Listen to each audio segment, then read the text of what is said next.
నమస్తే, welcome to special debate. నేను Monica. Pakistan అధ్యక్షుడు ఆసిఫ్ అలీ జర్దారీ వివాదాస్పద వ్యాఖ్యలు దుమారం రేపుతున్నాయి. దేశంలో హిందువులు 4% ఉన్నారని, వాళ్ళను భరిస్తున్నామన్నారు అలీ జర్దారీ. హిందువులంతా సురక్షితంగా నిర్భయంగా ఉన్నారని చెప్పుకొచ్చారు. అంతవరకు బాగానే ఉంది. కానీ ఇండియాపై విషం చిమ్మే ప్రయత్నం చేశారు.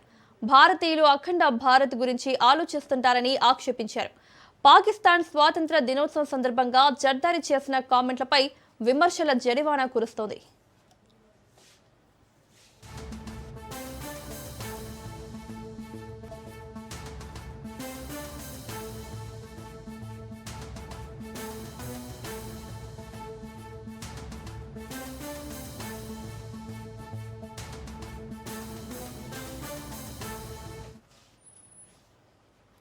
అవినీతి ఆరోపణల కారణంగా తరచుగా మిస్టర్ 10% అని పిలువబడే జర్దారీ హిందువులపై అక్కసు వెళ్లగక్కారు.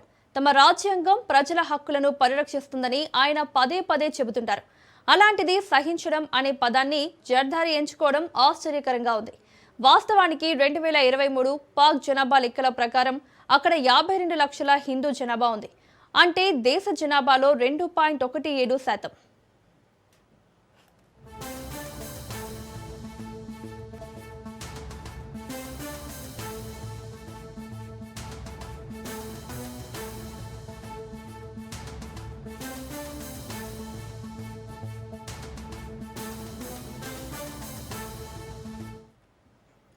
తమ దేశంలోనే హిందువులు సంతోషంగా ఉన్నారని వాదించడం ద్వారా ఇండియాపై రాజకీయంగా పై చేయి సాధించాలని ప్రయత్నించారు జర్దారీ.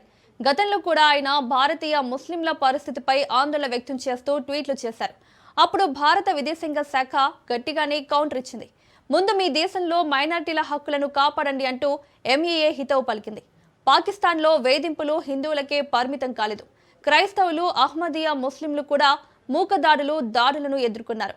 బలవంతపు మత మార్పిడులకు గురవుతూనే ఉన్నారని అమెరికా అంతర్జాతీయ మత స్వేచ్ఛ కమిషన్ కూడా వెల్లడించింది.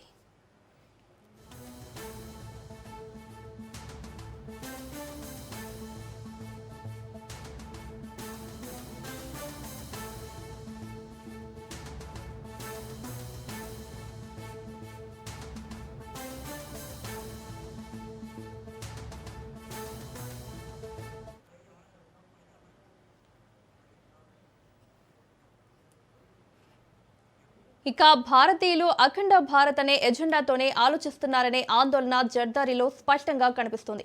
ఆ అంశాన్ని రాజకీయంగా వాడుకునేందుకు ఇష్టారాజ్యంగా కామెంట్స్ చేస్తున్నారు. దేశ సార్వభౌమాధికారానికి ఇండియా నుంచి ముప్పు ఉందనే విధంగా పాకిస్తానీల్లో జాతీయవాదాన్ని రేకెత్తించడానికి జర్దారీ ఆ కామెంట్స్ చేశారని విశ్లేషకులు భావిస్తున్నారు. మతపరమైన అంశాలను తెరపైకి తేవడం, భారత్ను టార్గెట్ చేయడం ద్వారా దేశ ప్రజల దృష్టిని మళ్లించడం దయాది పాలకులకు అలవాటైన వ్యూహమే.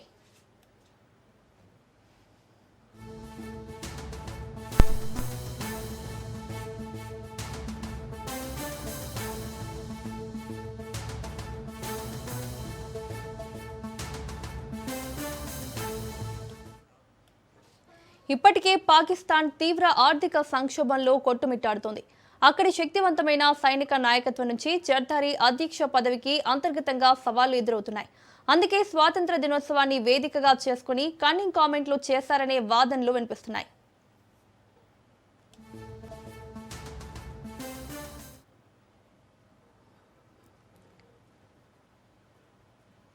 ఇదే అంశంపై చర్చించడానికి స్పెషల్ డిబేట్ లో పాల్గొంటున్నారు విశ్లేషకులు బండారు రామ్మోహన్ రావు గారు.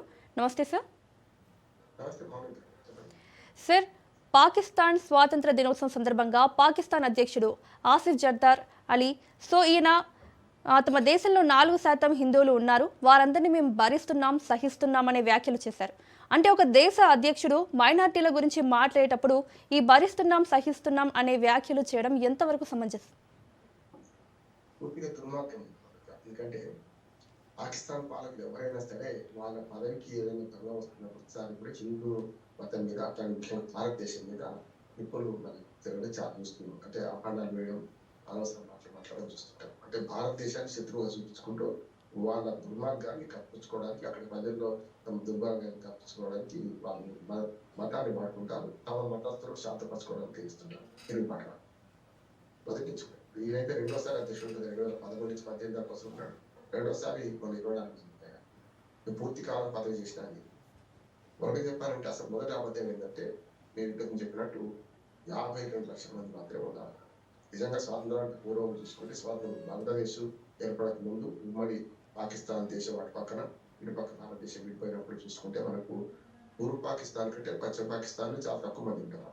అప్పుడు కూడా 30 లక్షల మంది 40 లక్షల మంది కంటే ఎక్కువ మంది లేకపోయారు. కానీ ఏమంటున్నారంటే అప్పుడున్న రేషన్ చూసుకుంటే ఇప్పుడు బంగ్లాదేశ్ లో 1,35 లక్షల దాకా మాట్లాడుతుంటాం. అటువంటిది 52 లక్షల మందిని పెట్టుకొని అందులో మేము 4% అనేది తప్పు, దాంతో సహిస్తున్నాం అనే మాట దుర్మార్గం. ఎంత ఇస్లామిక్ కంట్రీ అయినా ప్రపంచంలో చాలా దేశాలు ఉన్నాయి. మన ఇండోనేషియాలో కూడా మన భారతీయులు ఉన్నారు, చాలా మంది హిందువులు ఉన్నారు కదా. అటువంటి అప్పుడు మేము సహిస్తున్నాం అనే మాట మాట్లాడితే, ఒకవేళ మనం ఆ మాట మాట్లాడడం కానీ మేము 20 కోట్ల మంది ముస్లింలను భరిస్తున్నాం అన్న మాట మన రాజకీయ నాయకులు ఎవరైనా బీజేపీ వాళ్ళతో సహా ఎవరైనా ఉంటే వారు ఊరుకునే వాళ్ళ చెప్పండి. ఇంత దుర్మార్గం. మైనార్టీని సంరక్షించాల్సిన బాధ్యత ఎట్టి వయసులో ఆయా ప్రభుత్వాలు ఉన్నది. ఇస్లామిక్ కంట్రీ అయినంత మాత్రాన ప్రకటించుకున్నంత మాత్రాన విద్వేషాల పునాది మీద ఏర్పడ్డ అక్కడ ఒక 4 వాస్తవాలు చెప్పుకోవాలి. ఒకటి, ఆయన శాతం తప్పు చెప్పి 4% కాదు 2 అసలు గట్టిగా మాట్లాడితే 2 కానీ ఒకనాడు దేశం పోయిన తర్వాత అద్వాని, మన్మోహన్ సింగ్ గారు లాంటి వాళ్ళందరూ కూడా అక్కడి నుంచి కాల్స్ వచ్చినారు. నిజంగా చెప్పాలంటే మనం స్వాతంత్ర వస్తుంది జరుపుకున్నాం, మనమేమో పాకిస్తాన్ స్వాతంత్ర వస్తుంది జరుపుకునేది. 14 అర్ధరాత్రి నుంచి అసలు స్వాతంత్రం వచ్చినాక ఎంతమంది అసలు ప్రణాళ రచయిత పట్టుకొని వంశం చాలా విషయంగా విక్రీసం లైవ్లలో చెప్పబడ్డారు. ఇప్పుడు కూడా ఏమంటారంటే అక్కడ 2-3 నిర్మాణాలు జరుగుతున్నాయి. ఒకటి, ఒకనాడు వందల సంఖ్యలో ఉన్న దేవాలయాలు ఇవాళ 4-5 చూస్తున్నాం. ఒక ఇంగోలి మాత దేవాలయం మనకు నిరుచిస్తాలో ఏర్పడుతుంది. అది ఎందుకంటే తప్పనిసరి 2 లక్షల మందికి పైగా, దాదాపు 2.5 లక్షల మందికి పైగా అక్కడ ఆ యాత్రకి వెళ్తారు కనుక దాన్ని ఏం చేయలేకపోతున్నారు. నిరుచిస్తాలో ఉంది కనుక నిరుచిస్తాలో మన హిందూ దేవుళ్ళ మీద ప్రేమ ఉంటుంది. ముస్లింలు అయినా సరే అదే ఇంగోలి మాత దేవాలయం ముస్లింలు కూడా ఇస్తారు కనుక అది కాపాడబడ్డారు. కరాచీలో దేవాలయం ఎందుకంటే ఒక 600-700 కుటుంబాలు కరాచీలో హిందూ కుటుంబాల మధ్య ఉంది కనుక స్వామినారాయణ దేవాలయం కూడా కరాచీలో రక్షించబడుతుంది. అంటే దానికి స్వామినారాయణ దేవాలయానికి మొత్తం అంతర్జాతీయ కీర్తి ఉంది కనుక అది వందల సంవత్సరాల క్రితం దేవాలయం. అక్కడ కూడా పొద్దున దాని మీద ఏమంత దాడి జరిగితే మొత్తం ప్రపంచవ్యాప్తంగా తెలుస్తున్న భయానికి అక్కడ కావాలి.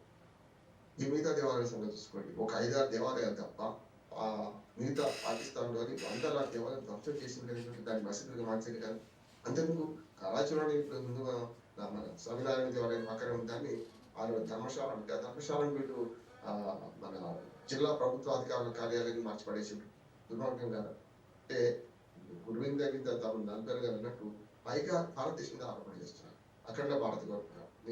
నిజంగా చెప్పాలంటే ఆ దరిద్రం మాట్లాడుతున్నాడు. మంచి వచ్చే విడిపోయిన తర్వాత 2 దేశాలు అయ్యింది, బంగ్లాదేశ్ పాకిస్తాన్. కనుక నేనేమంటున్నానంటే ఆ దరిద్రం మనకు ఎవరన్నా అఖండ భారత్ అని మాట్లాడితే అంతకంటే దుర్మార్గం ఏం లేదు, అంతకంటే నీచం ఏం లేదు. ఎందుకంటే దాన్ని ఎత్తుకుంటే మన ఆర్థిక వ్యవస్థ మొత్తం కుప్పకూలిపోతుంది. చూస్తున్నాం కదా, పాకిస్తాన్ లో 500 రూపాయలకు మనకు గోధుమ పిండి, 460 రూపాయలు 500 రూపాయలు పెట్రోల్ డీజిల్ దొరుకుతున్నాయి. ఇవాళ ఎక్కడ చూసినా కష్టంగా ఉంది. పాకిస్తాన్ ఆక్యుపైడ్ కాశ్మీర్ వాళ్ళు తిరగబడుతున్నారు. ఆ మాట జ్ఞాపకం వస్తే నాకు మాట చెప్పాల్సి వస్తుంది. నిన్ననే మరి స్వాతంత్ర దినోత్సవం సందర్భంగా మన జమ్మూ కాశ్మీర్ ముఖ్యమంత్రి కూడా దుర్మార్గమైన మాట మాట్లాడారు. 370 ఆర్టికల్ మీరు కనుక ఇవ్వకపోతే అది పాకిస్తాన్ ఆక్యుపైడ్ కాశ్మీర్ ఎప్పుడో కలిసేది, ఉద్యోగం వచ్చేది.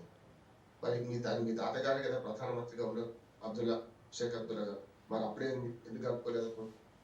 యువకేను మీరు కలుపుకోదలుచుకుంటే ప్రధానమంత్రి హోదా ఉంది కాదు మీకు. అప్పుడు ఒకటే దేశం 2 ప్రధానమంత్రులు ఉంటారు.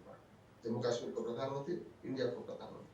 నేను అడ్వకేట్ చదువుకున్న చదువులు అంతా కూడా ఏ చట్టం వచ్చినా ఎక్సెప్ట్ జమ్మూ కాశ్మీర్ వచ్చేది. ఇప్పుడు అది లేదు కదా. అంటే మంచి జరిగిందా చెడు జరిగిందా? మీరు మాట్లాడితే మన రాష్ట్రపతి పాలన పెట్టి ఇది 2 కేంద్ర ప్రభుత్వ బంధాలు చేయడం వల్ల వాళ్ళు కలవడం లేదంటే మరి 70 ఏళ్ళు మీరు ఏం చేసినారు?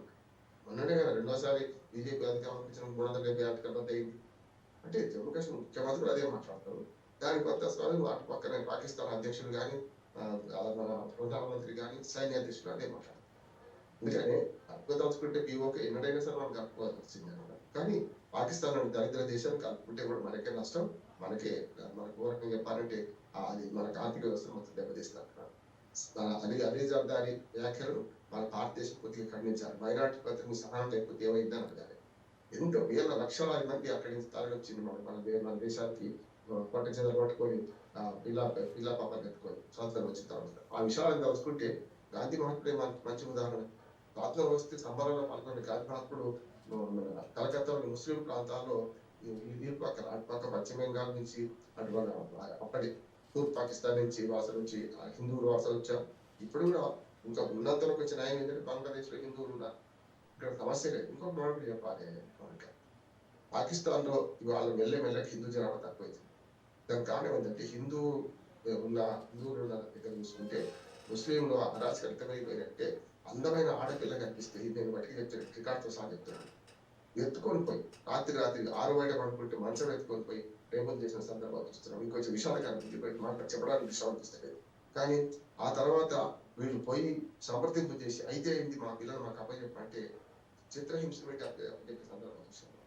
మూకుమ్మడిగా సామూహిక మరణాలు చేసి అట్లానే కొంత భద్రతతో ఉండాలంటే ఎక్కడ ఉన్నారంటే కరాచీ లేకుంటే చూస్తారు. ఎక్కడెక్కడైతే కొంత హిందూ సమాజం ఎక్కువ ఉందో అక్కడ కొంచెం భద్రతతో ఉండాలి. కానీ అక్కడక్కడ సింధు ప్రాంతం హిందూ మొత్తంలో సింధు ప్రాంతంలోని పాకిస్తాన్లో సింధు ప్రాంతం కాకుండా మిగతా చాలా తక్కువ మంది సింధు ప్రావిన్స్ లోని కరాచీ ఉంటుంది కనుక ఉన్నారు. అట్లా బెలూచిస్తాన్లో కొంచెం స్వేచ్ఛ ఎక్కువ చెప్పండి ప్రభుత్వం ఆర్డర్ అవుతారు అక్కడ కొంచెం ఉన్నారు. అంతే తప్ప మీరు మొత్తం ముస్లిం జనాభా చూసుకుంటే అది సింధు ప్రాంతం ఉన్నారు. చాలా మంది రేపులకు గురవుతున్నారు, భద్రతతో ఉన్నారు. చాలా మంది పంచాయతీ పెట్టి ఆడపిల్లలను విడిపించుకోవాల్సి వస్తున్నారు. దుర్మార్గం ఉంటే అనేది దానికి మాట్లాడుతున్నారంటే దుర్మార్గం. ఇది మనం లెక్కలో తీసుకొని స్వాతంత్రం ఉత్సవాలు ఇటువంటి మాట్లాడినందుకు మనము ఐక్యరాజ్య కూడా ఫిర్యాదు చేయాలని అన్నాం. Yes sir.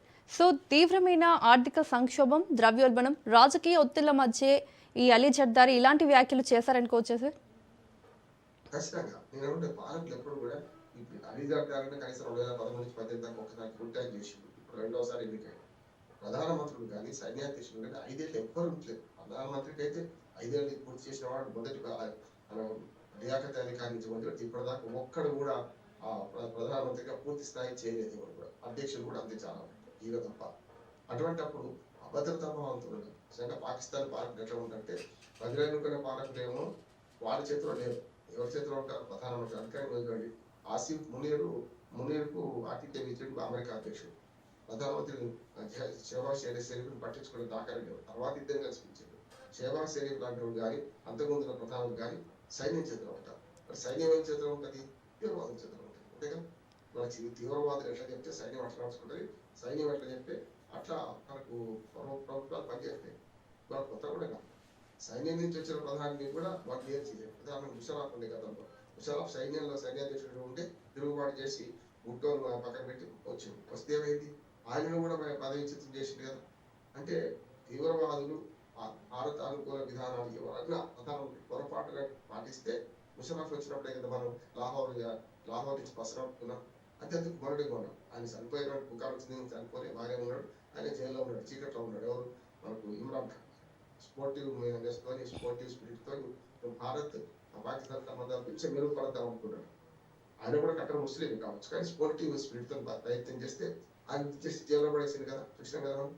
అంటే మన భారత విదేశాంగ విధానాన్ని గట్టిగా మెచ్చుకున్నాడు ఆయన. శ్రీరామ రక్ష భారత విదేశాంగ విధానం వాళ్ళు చేసేది ప్రపంచవ్యాప్తంగా మనలో అనుకున్నారు. మనం దుర్మార్గం నాశనం అయిపోతున్నామని చెప్తే ఆయనను పదవిచ్యుతం చేసి పక్కన పెట్టింది. అంటే నేనేమంటున్నానంటే పాకిస్తాన్ అధ్యక్షులుగా ప్రధానమంత్రులు ఎవరన్నా పనిచేసి కొంచెం మనమే కదా, మన పాలిది మన దాయ దేశం కదా, మనం ఒకటి విడిపోయాం కదా, మొదటి నుంచి మనం ఒకటే కదా అనే భావనతో కొంచెం ఏదన్నా ఒక 1% 2% భారతీయుల పట్ల ప్రేమ పెట్టా, లేకపోతే భారతీయుల పట్ల మానవత విలువలు ప్రదర్శించినా కూడా అటువంటి వాడిని దించేయడానికి సైన్యము దాని మీద తీర్మానాలు సిద్ధంగా ఉన్నాయి. అందుకని ఇప్పుడు అమరావతిలో మాట్లాడినా, అటు పక్కన సర్దార్ అలీ మాట్లాడినా కూడా దుర్మార్గాన్ని ఏంటంటే భారతదేశంలో ఉన్న జమ్మూ కాశ్మీర్ ముఖ్యమంత్రి అదే మాట మాట్లాడుతున్నాడు. తప్పక పాకిస్తాన్ పీఓకే ఇప్పుడు స్వాధీనం చేసుకునే వాళ్ళం మేము. అంటే 70 ఏళ్ళు వాళ్ళు చేసింది వాళ్ళ తాత తండ్రి ఆయన ముఖ్యమంత్రులు కదా. ఒక్కనాడు ముందుకు రాని వాళ్ళు ఇవాళ పాకిస్తాన్ కు అప్పుడప్పుడు వంట పడుతున్నారు. ఇంకా సమస్య లేదమ్మా. ఇది అంతర్జాతీయంగా ఇటువంటి మాటలు మాట్లాడినందుకు మన రాయబారిని మనం పిలిపించి నందరించాలి. అట్లాగే దీన్ని పూర్తి స్థాయిలో ఖండించాలి. మైనార్టీల లక్షణం లేకుంటే ఇంకో మాట కూడా వాళ్ళ లక్షణం లేకపోగా ఉల్టా మన చోరు కొత్వాలు అంటే అన్నట్టు దొంగ అన్నట్టు ఇప్పుడు అంటే మీ దేశంలో భద్రత లేదని మనం విమర్శిస్తున్నాడు కదా, భారతదేశంలో భద్రత లేదు మైనార్టీలకు. ఎంత గట్టి భద్రతతో ఉన్నారు ఇవాళ. దుర్మార్గంగా మాట్లాడటం. 20 కోట్ల మంది రాజులు ఎవరు 52 లక్షల మంది భరించలేకపోతున్నాం. మేము సహిస్తున్నాం అని మాట మాట్లాడినప్పుడు 20 కోట్ల మందిని భారతదేశం ఎట్లా భరిస్తుంది? అవును సార్. ఆ మాట అన్నట్టుగా చెప్తున్నాను. ఎందుకంటే సహించడం కాదు, మన భారతదేశంలో వాళ్ళ పాపం బాధ్యత. అంటున్నా. హ్మ్. ఆ! వాళ్ళ భారతదేశంలో ముస్లింలు ప్రపంచవ్యాప్తంగా ఉన్న ముస్లింలలో ఎక్కువ. మనకు మూడో దేశంగా మనం, రెండో దేశంగా మనం ఉన్నాం. బంగ్లాదేశ్ తర్వాత మనకు ముస్లింలు ఎక్కువ మంది మన దగ్గరనే ఉన్నారు. 100% ముస్లిం దేశాలు కొన్ని ఉన్నాయి. వాళ్ళకి జనాభా తక్కువ. కానీ జనాభా మొత్తం కలుపుకుంటే మనం బంగ్లాదేశ్ తర్వాత మన దగ్గరనే ముస్లింలు ఎక్కువ ఉన్న సంఖ్య ఉన్నది. మనకి 20 కోట్ల మంది. ఇంకా కొత్త లెక్కలు వస్తే ఇంకో 2 కోట్లు పెరుగుతారు కానీ తక్కువ కాదు కదా. 2011 ప్రకారమే 17.9 crores ఉన్నారు. 2011 నుంచి దాదాపు 15 ఏళ్ళు అయిపోయింది. 15 ఏళ్ల తర్వాత రేపు 2027 లెక్కలు వస్తే 22 కోట్లు చేరుకుంటారు. హ్మ్. మరి ఇక్కడ 22 కోట్లు భరిస్తుంది, ఎక్కడ 52 లక్షలు భరించలేకపోతున్నాం మేము. మేము సహిస్తున్నాం అనే మాట మాట్లాడితే కష్టం కదా అంటున్నాను. అవును సార్. ఇక్కడ ముస్లింలు అర్థం చేసుకోవాలి, అక్కడ హిందువులకు భద్రత లేదనే విషయంలో కూడా మన భారతదేశం గట్టిగా ప్రయత్నం చేయాలి. లేకపోతే ఈ 52 లక్షల మంది కూడా మిగలాలి అక్కడ. అవును సార్. సో అలాగే పాకిస్తాన్ స్వాతంత్ర దినోత్సవం సందర్భంగా ఇప్పుడు అలీ జర్దారి చేసిన ఈ వ్యాఖ్యల వెనుక రాజకీయ ప్రయోజనం ఏమైనా ఉందనుకోవచ్చా సార్? స్వార్థ ప్రయోజనం ఉంది. రాజకీయ ప్రయోజనం ఎట్లా ఉంటది? స్వార్థ ప్రయోజనం ఏంటి? తాను ఇంకొక 4 ఎన్నికైండు. 2 ఏళ్ళు కాలే, ఇంకో 3 ఏళ్ళు చేయాలి. గతంలో ఇదే టాక్టిక్స్ తోని ఆయన అది 5 ఏళ్ళు ఉన్నాడు. జనసేన బిడ్డ భర్త ఆయన. అట్లా చేసుకుంటూ ఆయన ఇప్పటిదాకా ఏం చేస్తున్నాడంటే ఆ రాజకీయం చేసుకుంటూ ఉన్నాడు. అసలు ఆయన పేరు ఎవరికి తెలుసు ఇప్పటిదాకా?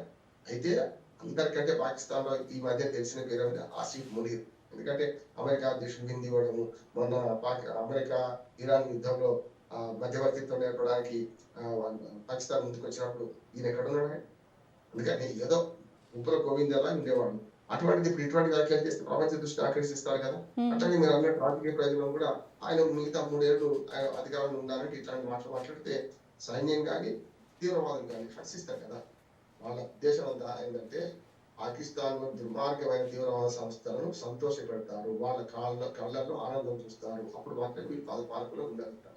కానీ స్వాతంత్ర దినోత్సవం జరగకుండా దేశ ప్రజలందరూ సమానమే, దేశ ప్రజలందరినీ మంచిగా చూడాలని కోరుకునే బదులు మేము సహిస్తున్నాం 52 లక్షల మంది, అది కూడా తప్పు శాతం చెప్పాడు. 4% ఎక్కడున్నారు అంటే చూపెట్టి 4% ఎక్కడున్నారు? 2% మించి లేని హిందువుల జనాభా 4% చూపించి వాటిని మేము సహిస్తున్నామంటే మరి మిగతా దేశాల్లో ఉన్న ముస్లింలను మరి సెక్యులర్ దేశంలో వాళ్ళు ఎట్లా భరిస్తారు అనే జ్ఞానం ఉండాలి కదా. ఎందుకంటే తీవ్రవాదుల చేతుల్లో కళ్ళలో ఆనందం చూడడానికి మాత్రమే తన పదవిని కాపాడుకోవడం, రాజకీయం ఉపయోగించుకోవడం కరెక్ట్ చేస్తున్న పని అదే. అవును సార్. సో ఇప్పుడు ఈ వ్యాఖ్యలతో భారత్ పాక్ మధ్య ఉన్న చారిత్రక అలాగే మత రాజకీయ విభేదాలు మరింత పెరిగే అవకాశం ఉందా? పెరిగే అవకాశం ఏం లేదు, కానీ మనం అన్నింటిని ఓర్చుకుంటున్నాం. ఇప్పుడు పడ్డవాడు ఎప్పుడు చెడ్డవాడు కాదని మనం ఉంటున్నాం. నేనేమంటున్నా, ఇటువంటి చిన్న చిన్న సంఘటనలు అనుకొని విడిచిపెడితే రేపు బెటర్ అయిపోతారు కదా. అందుకని నేను స్పష్టంగా చెప్తున్నాను, ఇటువంటి దాని మీద మనం ఖండించాలి, వాళ్ళ రాయబారి పిలిపియాలి, మాట్లాడాలి. అట్లాగే అంతర్జాతీయంగా కూడా దీన్ని ఎండగట్టాలి. మైనార్టీల పట్ల సరైన విధంగా వ్యవహరించని పాకిస్తాన్ మీద ఆంక్షలు విధించాలని మనం ఐక్యరాజ్యసమితిలో కోరాలి. ఇప్పుడు చిన్న పాపైన పెద్ద కర్తలు కొట్టమన్నారు కదా. ఈ మాట మీ స్వాతంత్ర దినోత్సవం ఆడినట్టుంటే రేపు మరి కష్టం కదా అంటారు. ఇప్పుడు ఇక్కడ హిందువులు పెట్టేపోయి మరి మీరు 52 లక్షల మంది 2% ఉన్న సహించకపోతున్నారు, మీరు 16% ఉన్న ముస్లిం నివేదిక సహిస్తారు, 16% వస్తారు. మనకి ఇండియాలో మొత్తం జనాభాలో జనాభా లెక్కలు వస్తే ఇంకో శాతం పెరుగుతుంది. 17 ఉన్న మేమెందుకు భరించాలని సెలబడ్డారు అనుకోండి, అప్పుడు కష్టం కదా అంటున్నాడు. అంటే తను మాట్లాడి ఇండియాలో ఉన్న ముస్లింలకు భద్రత తీసేసినాక లెక్క కదా. నిజంగానే అటువంటి పోరాటం రావద్దని కోరుకుందాం, కానీ అట్లా చేసినప్పుడు కష్టమే కదా అంటున్నాడు. అందుకని మాట్లాడేటప్పుడు అడుసు దొక్కనేలా కాలు గడిగిన అన్నట్టు అడిసైన దొక్కాలి, కాలు గడుపుకోవాలి అంటున్నాడు. సేమ్ అదే మాట ఉమర్ అబ్దుల్లా గురించి మాట్లాడుతున్నాడు. ఆయన కూడా ఏం మాట్లాడుతున్నాడు? పాకిస్తాన్ ఆక్యుపైడ్ కాశ్మీర్ మనం తిరిగి వాడు చేస్తుంది. సమస్య అదే. పాకిస్తాన్ ఇంకొక రకంగా మనం ఇంకా మనకు 32 దాడులు ఉంటుంది. ఒకటి ఆర్థిక సంక్షోభం, రెండోది రాజకీయ సంక్షోభం, మూడోది రాజకీయ సంక్షోభంలో బెలూచిస్తాన్ వేరవుతా అంటున్నారు. మన 11వ తేదీ నాడు 11 ఆగస్టు నాడు మేము స్వతంత్ర దేశంగా ప్రకటించుకుంటున్నామని డైరెక్ట్ గా అక్కడ తీవ్రవాద సంస్థ ప్రకటించింది. అక్కడ ప్రజలు కూడా హర్షించారు. వాడు జాతీయ గీతంగా శివుని మీద పాట కట్టి జాతీయ గీతంగా వాళ్ళు వాడుకుంటారు. వాళ్ళ బెలూచిస్తాన్ మన ఇండియాలో భాగం చేసుకోండి అని వాళ్ళు గట్టి కోరుతున్నారు.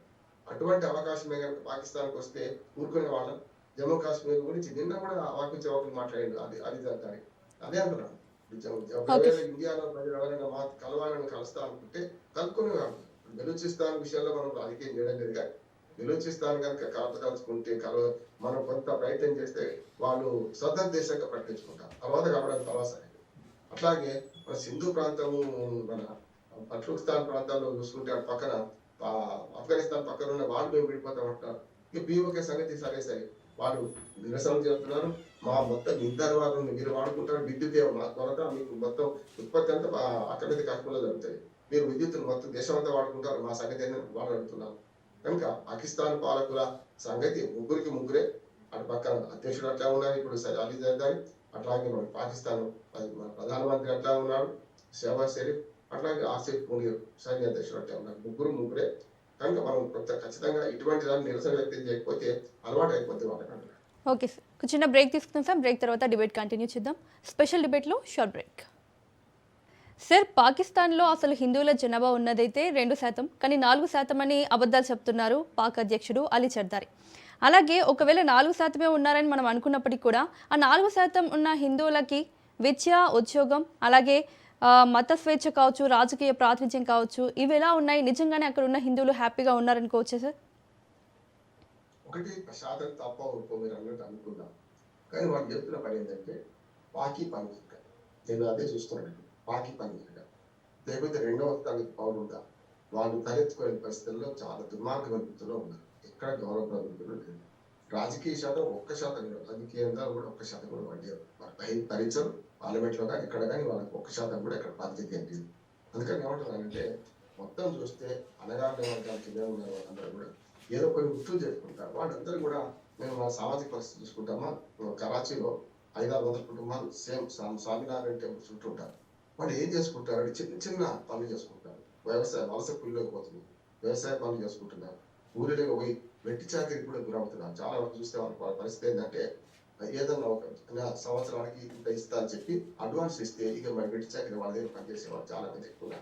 గౌరవప్రదమైన వృత్తుల్లో అందులో మొత్తం చూసుకుంటే ముస్లిం ఉన్నదే 50 లక్షల మంది. 50 లక్షల మందిలో కూడా 5,000 మంది కూడా గౌరవప్రదమైన కొంచెం ఏదైనా వ్యాపారమో ఏదైనా విద్యా సంస్థలు పెట్టుకునే పరిస్థితి లేదు. ఎందుకంటే అక్కడ విద్యా సంస్థలకు మైనార్టీలకు హక్కు లేవు. అక్కడ ఏది లేదు అంటున్నాడు. ఉన్న మైనార్టీలు 52 లక్షల మంది ఉంటే క్రిస్టియన్లు అయితే చాలా తక్కువ.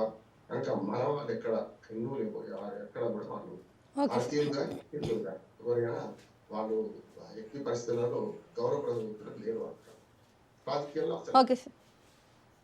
ఓకే సార్, స్పెషల్ డిబేట్లో పాల్గొని మీ అభిప్రాయాన్ని మాతో షేర్ చేసుకున్నందుకు thank you sir. Thank you so much. ఇది వాళ్ళ స్పెషల్ డిబేట్.